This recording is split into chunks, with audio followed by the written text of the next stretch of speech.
Dans cette 7e capsule vidéo destinée aux débutants, je vais vous présenter les différents types de mouches utilisés par les pêcheurs à la mouche.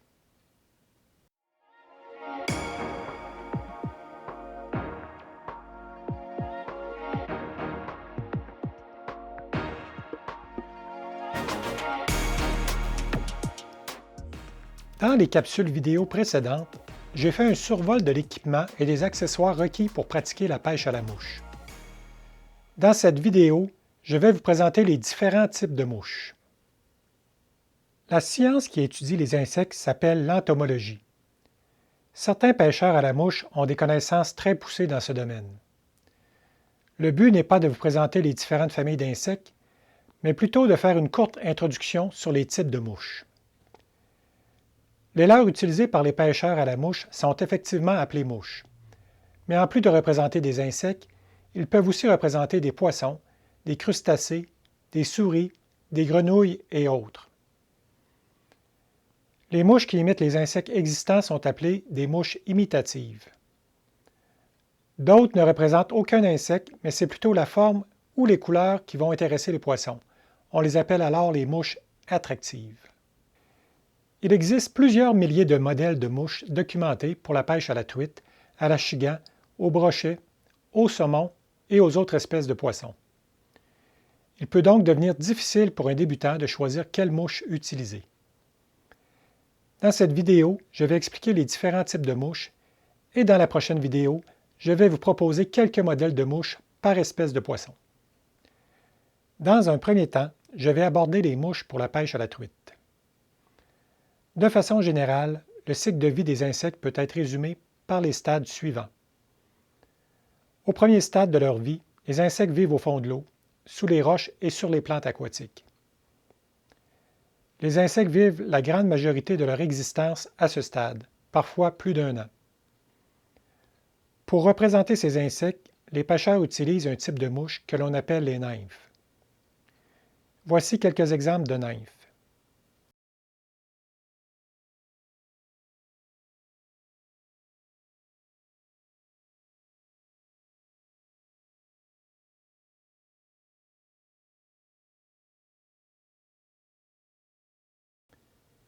Pour bien présenter ces mouches, il est souvent nécessaire d'utiliser des soies à bout calant ou complètement calantes.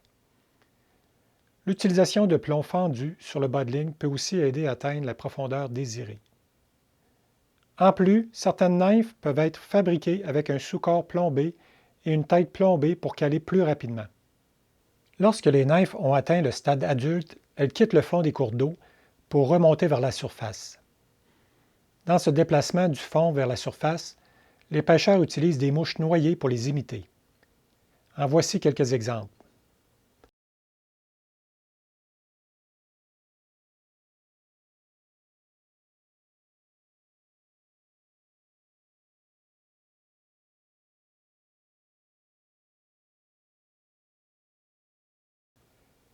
La distinction principale est que la mouche noyée a des ailes.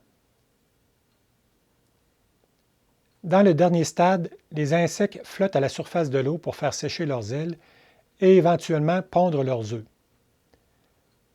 À ce stade, les pêcheurs vont utiliser des mouches sèches. Ces mouches sont fabriquées de matériaux qui offrent une bonne flottabilité. L'utilisation de plumes de coque que l'on appelle hackle permet cette flottabilité.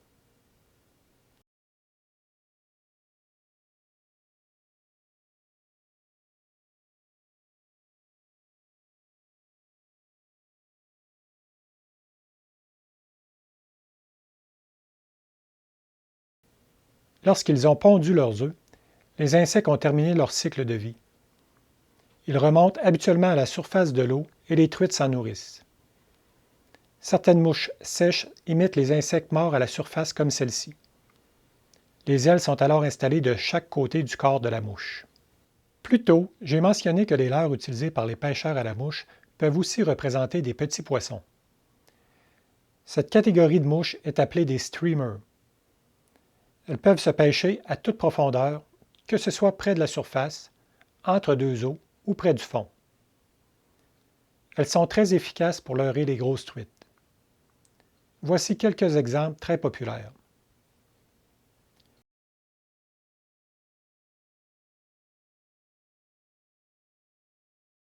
Le type de mouche, appelé bucktail, sont des streamers dont les ailes sont fabriquées avec du poil d'animaux à la place des plumes. D'autres types d'imitations d'insectes sont souvent utilisés par les moucheurs. Il s'agit des insectes terrestres. Ils peuvent flotter à la surface et s'utiliser comme mouches sèches, par exemple des fourmis, des papillons, des libellules ou des sauterelles. Ils peuvent aussi se retrouver entre deux eaux. À ce moment-là, on utilise des mouches noyées pour les représenter. Par exemple, les mouches noires ou les abeilles. Certaines mouches peuvent être pêchées de plusieurs façons, soit comme mouches sèches, noyées ou streamer. La plus connue est sûrement la modeleur minnow. Bien asséchée et pêchée à la surface, elle peut représenter un petit papillon qui flotte sur l'eau. Si elle cale sous la surface, elle peut représenter plusieurs petits insectes. Et dans les formats plus gros, elle va imiter un petit poisson. J'ai mentionné au début de la capsule que certaines mouches sont seulement attractives et ne représentent aucun insecte en particulier. Elles peuvent représenter des mouches sèches, noyées, nymphes ou streamers. Ce sont les couleurs, les matériaux utilisés ou la forme de la mouche qui vont déclencher les attaques des poissons. Finalement, pour la pêche des grosses truites en rivière et sur le bord des lacs, des imitations de souris peuvent être très productives. Donc, en résumé, pour la pêche à la truite, on retrouve des mouches imitatives et des mouches attractives pour tous les types de mouches. Les nymphes se pêchent dans le fond des cours d'eau, la noyée entre deux eaux et la sèche à la surface. Les streamers imitent des petits poissons. Les insectes terrestres peuvent se retrouver à la surface de l'eau ou sous la surface. Certaines mouches peuvent couvrir plusieurs catégories d'insectes et même des petits mammifères comme la souris. Lorsque les saumons de l'Atlantique entrent en rivière, ils cessent de se nourrir pendant tout l'été. Pour réussir à les faire mordre, on doit leur présenter des mouches qui vont les agacer et déclencher une attaque de leur part. Pour ce faire, la majorité des mouches utilisées par les pêcheurs de saumon sont de type attractive. Les mouches sèches flottent à la surface de l'eau et sont habituellement utilisées lorsque l'eau se réchauffe de la fin juin jusqu'en septembre. Il est très spectaculaire de voir un saumon monter à la surface et prendre une mouche sèche. On retrouve différentes sous-catégories de mouches sèches comme les bombers, les bugs et les mouches sèches plus traditionnelles. Les mouches noyées sont aussi très productives pour la pêche du saumon atlantique. Elles sont efficaces pendant toute la saison, particulièrement lorsque l'eau est haute et fraîche. Pour le choix de ces mouches, il y a un dicton qui dit « temps clair, mouche claire, et temps sombre, mouche sombre ». Donc, en début et en fin de journée, ou lors des journées nuageuses, il faut y aller avec des mouches sombres. Au contraire, en plein soleil, on doit choisir des mouches claires. On peut aussi utiliser des streamers pour la pêche du saumon. Encore ici, c'est le type de mouche à privilégier en eau haute et fraîche. Pour la pêche à l'achigan, on va souvent utiliser des streamers, des poppers qui ont la particularité d'être bruyants et très visibles à la surface de l'eau, ou des imitations de souris ou de grenouilles. Pour la pêche au brochet, ce sont de très grosses mouches du genre streamer avec beaucoup de plumes et de couleurs qui sont utilisées. Elles doivent être amenées en saccade pour provoquer ce prédateur. Les poppers peuvent aussi être productifs pour la pêche au brochet. Pour la pêche à la ouananiche, plusieurs types de mouches peuvent être utilisées. Elle peut être pêchée avec des mouches sèches, noyées, nymphes et streamers. Des modèles pour la pêche à la truite ou au saumon peuvent être utilisés. Ma recommandation est d'utiliser principalement des streamers pour la pêche à la ouananiche. En conclusion, la pêche à la mouche peut être très simple, mais peut aussi devenir très complexe pour les pêcheurs qui désirent pousser leurs connaissances dans ce domaine. Mais je veux rassurer le débutant qu'avec quelques modèles de mouches, on peut se débrouiller dans la majorité des situations de pêche. Dans ma prochaine capsule vidéo, je vais vous proposer quelques modèles de mouches passe-partout.